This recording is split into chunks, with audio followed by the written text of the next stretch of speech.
Education reform in Hampton Roads is our top story at 5:30. Governor Bob McDonnell came to Norfolk today to discuss the issue. A new law allows the state to take over troubled schools that were accredited with warning 3 years in a row.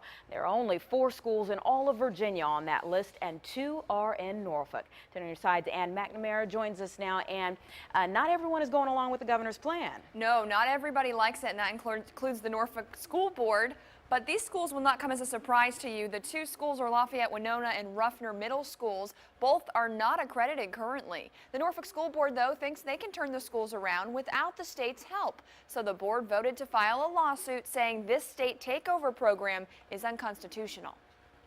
The time for accepting the status quo of failing schools in Virginia is over. Standing outside Lafayette Winona Middle, a school that's underperformed 8 out of the last 10 years, Governor Bob McDonnell touted major education reform.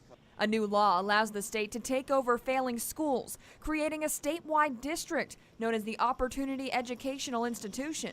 I think it's great if it'll help the school to get accredited quicker. Parent John Arrington has some concerns about sending his daughter to Lafayette Winona. Like many, he's heard about the low test scores and the denied accreditation. Yes, I have heard about some of the problems they've had. I think it's a horrible school. Sharon Miskell says she wouldn't send her daughter there, even though they live right next to the school.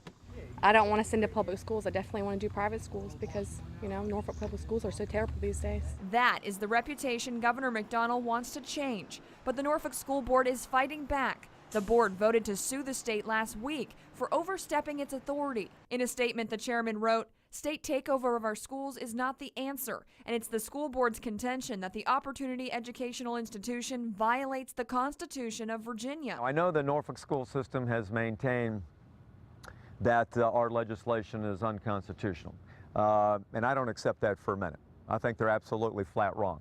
The governor says Virginia's Constitution gives the General Assembly the authority to continually maintain high-quality schools. Parents just want both sides to work together to benefit students.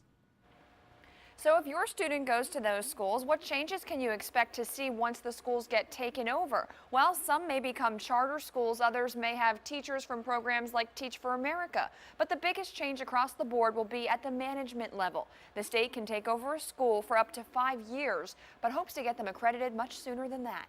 I'm Ann McNamara, 10 on your side.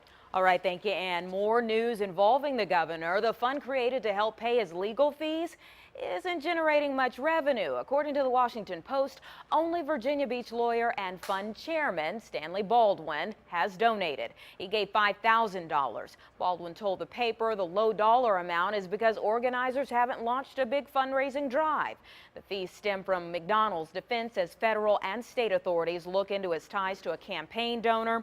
The fund was set up in July and will not accept money from state employees. Federal and state officials are investigating McDonnell's relationship with Star Scientific CEO Johnny Williams and the thousands of dollars in gifts given to McDonnell and his family. You may recall McDonnell apologized for his role in all of that and returned the gifts.